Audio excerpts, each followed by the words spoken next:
एक छोटे से शहर से आई हैं दिल्ली पढ़ने, तो जब शुरू में आप पढ़ने आई तो क्या क्या आपको इस बड़े शहर में परेशानियों का सामना करना पड़ा? सबसे मेन चीज़ तो ये है कि बहुत ज़्यादा मुझे भीड़ लगती थी इधर पे कि मैं कैसे इधर रहूँगी, कैसे क्या। बहुत सारी चीज़ें मैंने फॉलो करी हैं, बहुत सारी चीज़ों का सामना भी किया है। फिर धीरे धीरे समझ आया, तो उस माहौल में ढल चुकी हूँ अच्छे।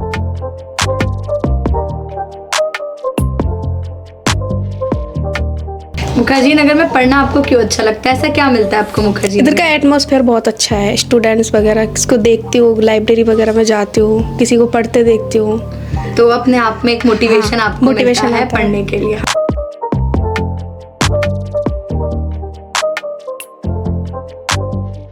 नमस्कार, स्वागत है आपका एस्पिरेंट लाइफ में। आज फिर हम आए हैं एक एस्पिरेंट के रूम का टूर करने। आज हमारे साथ जुड़ी हुई है शिवानी। शिवानी, आप अपने बारे में कुछ बताइए। मेरा नाम शिवानी सैन है और मैं मध्य प्रदेश की निवाड़ी जिले से बिलोंग करती हूँ। शिवानी, कितने साल हो गए आपको यूपीएससी की तैयारी करते करते? मुझे अभी फ़िलहाल में 1 ही साल हुआ है, 1 साल। अच्छा, 1 साल आपको यहाँ मुखर्जी नगर में रहते रहते हो गया है। तो मुखर्जी नगर की आपको सबसे अच्छी बात क्या लगती है?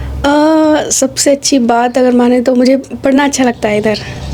मुखर्जी नगर में पढ़ना आपको क्यों अच्छा लगता है? ऐसा क्या मिलता है आपको मुखर्जी इधर नगर? का एटमॉस्फेयर बहुत अच्छा है। स्टूडेंट्स वगैरह किसको देखती हूँ, लाइब्रेरी वगैरह में जाती हूँ, किसी को पढ़ते देखती हूँ, तो अपने आप में एक मोटिवेशन आपको मोटिवेशन मिलता है आता है पढ़ने के लिए। हाँ। शिवानी, जब हम रूम टूर करते हैं तो उसमें सबसे पहली बात आती है कि आपके रूम का रेंट कितना है। ये जो आपका रूम है, इस रूम का रेंट कितना है? मेरे रूम का रेंट 11,000 है फ़िलहाल में। तो 11,000 ये आपका रूम है, मतलब इसमें क्या क्या इंक्लूडेड है 11,000 में?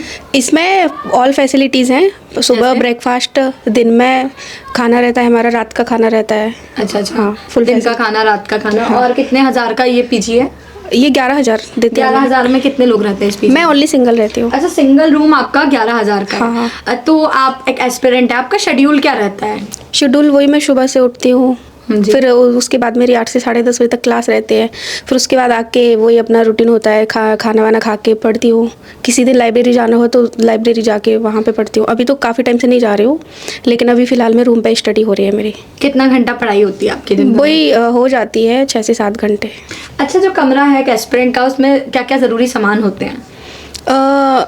सामान तो बताएं, बुक्स वगैरह होती हैं, हमारे जो ज़रूरतमंद चीज़ें होती हैं गर्ल्स की वैसे भी, और हमारे ये मैप वगैरह, अच्छा अच्छा, बुक्स वगैरह है। मैप क्यों लगाया जाता है यूपीएससी एस्पिरेंट के कमरे में?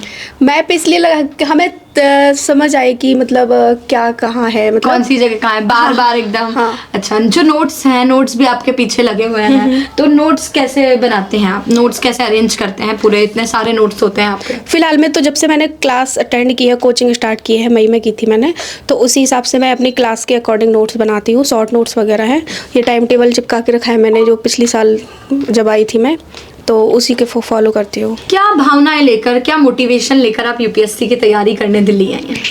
माँ पापा का सपना था, उसको पूरा करना है। आपका और आपका सपना, क्या आपका सपना भी यूपीएससी करना है? हाँ जी।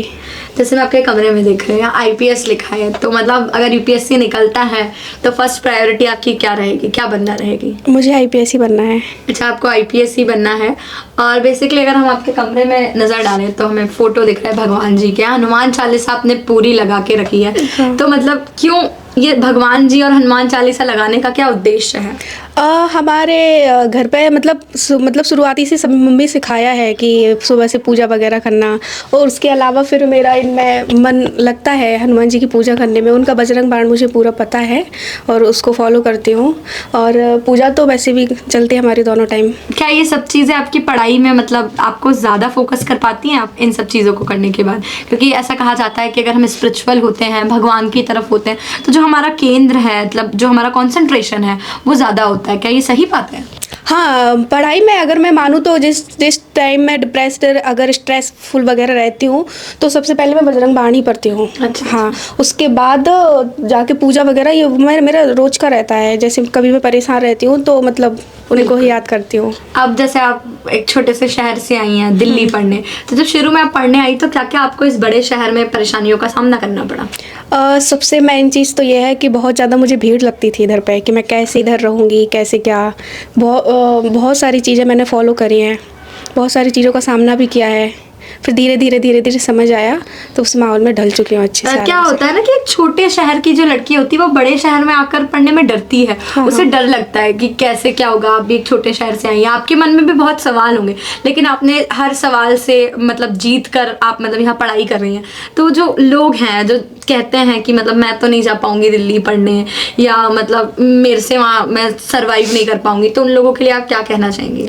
मैं बस यही कहना चाहूँगी कि जो लोग हमारे जैसे हमारे निवाड़ी क्षेत्र को ही देख लो, वो हम वहाँ पे लड़कियाँ इतनी ज़्यादा वो नहीं है शिक्षित, ठीक है, मान के चलो। अब अभी मेरे फैमिली से मैं ही आई हूँ उसे पढ़ने के लिए बाहर दिल्ली, और मैं भी पहली बार ही आई हूँ, दिल्ली के अलावा मैं कहीं गई नहीं हूँ। घर पे ही रही हैं आप? प्रॉपर आपने घर पे ही अपना घर वक्त पे बिताया है हाँ, बचपन से? घर पे ही पढ़ाई करी है मैंने।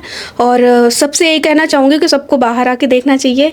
यहाँ दुनिया का अलग माहौल- है, हाँ, दुनिया अच्छी अलग है, मतलब आप सीखते हैं। हाँ, हाँ, घर हमने की बहुत चार कुछ सीखा दीवारी है। से निकलना चाहिए। वही चीज़, इसीलिए हम अपने समाज एरिया को, हमारे यहाँ के जो वातावरण है सबको उसको मतलब बताने के लिए कि सब अपने अपने बच्चों को बाहर भेजें। डेवलप हो सके, हाँ, आपका भी जो क्षेत्र हाँ, है हाँ। वो डेवलप हो सके। हाँ, हाँ। जैसे आप निमाड़ी क्षेत्र से हैं, मतलब वहाँ लड़कियां बाहर जाती नहीं है, आपके पेरेंट्स ने भी क्या मना किया आपको जाने से? नहीं, बिल्कुल आपके नहीं। पेरेंट्स ने आपको खुद से बाहर भेजा? हाँ, हाँ। तो उनको समाज वालों ने ये नहीं कहा कि मतलब बेटी है इसे कहाँ दिल्ली जैसे शहर में पढ़ने भेजोगे, पढ़ना होगा तो यहीं पढ़ लेगी? क्या ऐसी समस्याओं का आपका सामना नहीं करना पड़ा? हाँ, हुआ है मेरा सामना, बोला है पापा से कई लोगों ने, लेकिन उनने मेरी आप पर भरोसा जताया आपके रजामंदी पिता ने? में ही उनने बोली। अच्छा, मैंने अच्छा। बोला जाना है तो ठीक है।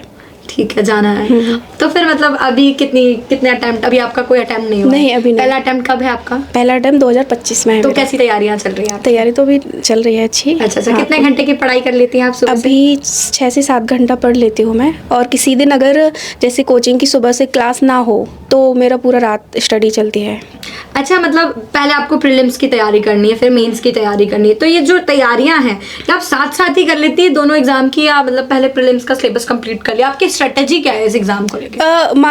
अभी तो फिलहाल में जो मेंस लिखवा रहे हैं, मेंस का पढ़ा रहे हैं सब लोग, तो अभी तो उसी को फॉलो कर रही हूँ। उसके साथ साथ मैं प्रीलिम्स की टेस्ट सीरीज वगैरह होती हैं तो वो देख के आती हूँ, उसको एनालिसिस करती हूँ, तो इतने में हो जाता मेरा। अच्छा, टेस्ट सीरीज कौन से मंथ से कोचिंग्स में शुरू हो जाती हैं? टेस्ट सीरीज जून से जुलाई मंथ में शुरू हो गई थी मेरी। मैंने मई में कोचिंग ज्वाइन करी थी अपनी। जून जुलाई में टेस्ट हाँ, सीरीज टेस्ट चालू हो गए थे। अच्छा। और बल्कि मतलब बोलना चाहे तो मेंस का असाइनमेंट वगैरह, क्वेश्चन वगैरह लिखवाने पहले ही दिन से चालू हो गए थे। अच्छा पढ़ाते हैं वो लोग। जैसे बड़े शहर में डिस्ट्रैक्शंस बहुत होते हैं, सिर्फ बाहर निकलने में ही बहुत डिस्ट्रैक्शन, बहुत सारी चीज़ों का डिस्ट्रैक्शन दिख जाता है, तो क्या आप भी यहाँ कोई डिस्ट्रैक्शन फील करती हैं? और अगर कोई डिस्ट्रैक्शन फील भी करती हैं तो सारा डिस्ट्रैक्शन आप अवॉइड कैसे करती हैं? ये किसी दिन तो मेरा बाहर निकलना होता नहीं है, और जैसे मैं जरूरत हो कि हाँ आज ये काम है तो ही जाती हूँ, वरना नहीं होता। वरना नहीं जाती। हाँ। मतलब पीजी का खाना यूजुअली बच्चे बताते हैं कि बहुत अच्छा नहीं होता, बार बार बीमार पड़ जाते हैं। दिल्ली का वातावरण भी ऐसा है कि ठंड ज़्यादा हो रही है, गर्मी ज़्यादा हो रही है, तो जो बीमारियां हैं, बार बार बीमार पड़ना, इन सब चीज़ों का सामना आप कैसे करती हैं? देखिए, सबसे पहली बात तो यह है कि बीमार होती हूँ तो मैं तो कर ही लेती हूँ खुद का वो, क्योंकि मेरे पापा डॉक्टर हैं तो उन्होंने सजेस्ट किया है कि कैसे क्या देखभाली करनी है। और अभी अगर माने तो पॉल्यूशन बहुत ज़्यादा हो रहा है, तो उससे भी प्रॉपर मास्क वगैरह करके जाती हूँ कवर। सुबह पॉल्यूशन होता है तो उसका देख लेते हैं मास्क वगैरह से।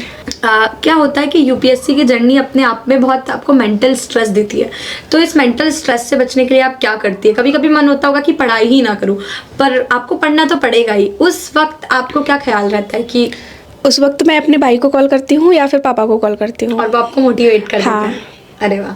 तो जो दोस्त हैं, आपके आसपास दोस्त रहते हैं, क्या वो आपके लिए मतलब हेल्पफुल होते हैं, या फिर यहाँ सब लोग बस मतलब के लिए होते हैं कि कोई आपकी हेल्प नहीं करता? ऐसा कोई सीन है यहाँ पे? दोस्त सारे मेरे बहुत अच्छे हैं, सब मोटिवेट करते हैं, पढ़ लो। आपस में आप सब लोग मोटिवेट करते हैं एक दूसरे को। शिवानी, अब मैं आपसे एक आखिरी सवाल यही पूछूंगी कि अगर आप ऑफिसर बन जाती हैं, आईपीएस ऑफिसर बन जाती हैं, एक छोटे से एरिया से आती हैं, आपने समाज में देखा है कि परेशानियां क्या होती हैं और परेशानियों को आपने शायद फील भी किया है, तो वो परेशानियों को आप कैसे ख़त्म करेंगे? उन परेशानियों को ख़त्म करने के लिए आप कौन से कदम उठाएंगे? मैं चाहती हूँ कि हमारे यहाँ पे महिलाओं को इतना महत्व नहीं दिया जाता है कि वो पढ़ें, आगे बढ़ें। तो अगर मैं बन जाती हूँ कुछ, तो सबसे पहले उनको, अपने हमारे जो समाज में है बेटियाँ, उनको भी सजेस्ट करूँगी कि वो पढ़ें, आगे बढ़ें, ठीक है। और हमारे यहाँ पे जो भाई बहन है उनको भी हम उनको मोटिवेट करें, बताएं कि हम पढ़ना ज़रूरी हाँ, होता है, पढ़ना मैंने ज़रूरी समझा होता है। सही बात है। तो बहुत बहुत धन्यवाद शिवानी। शिवानी के साथ हमने इंटरव्यू किया और जाना कि कैसे एक छोटे से शहर से जब एक बालिका पढ़ने आती है, एक छात्रा पढ़ने आती है, तो उसे कई परेशानियों का सामना करना पड़ता है, लेकिन शिवानी उन सारी परेशानियों को पार करके दिल्ली शहर में पढ़ने आई और निश्चित ही शिवानी पढ़ाई करेंगी और अपने सपनों को साकार करेंगी। ऐसे ही और वीडियोज़ के लिए देखते रहिए एस्पिरेंट लाइफ।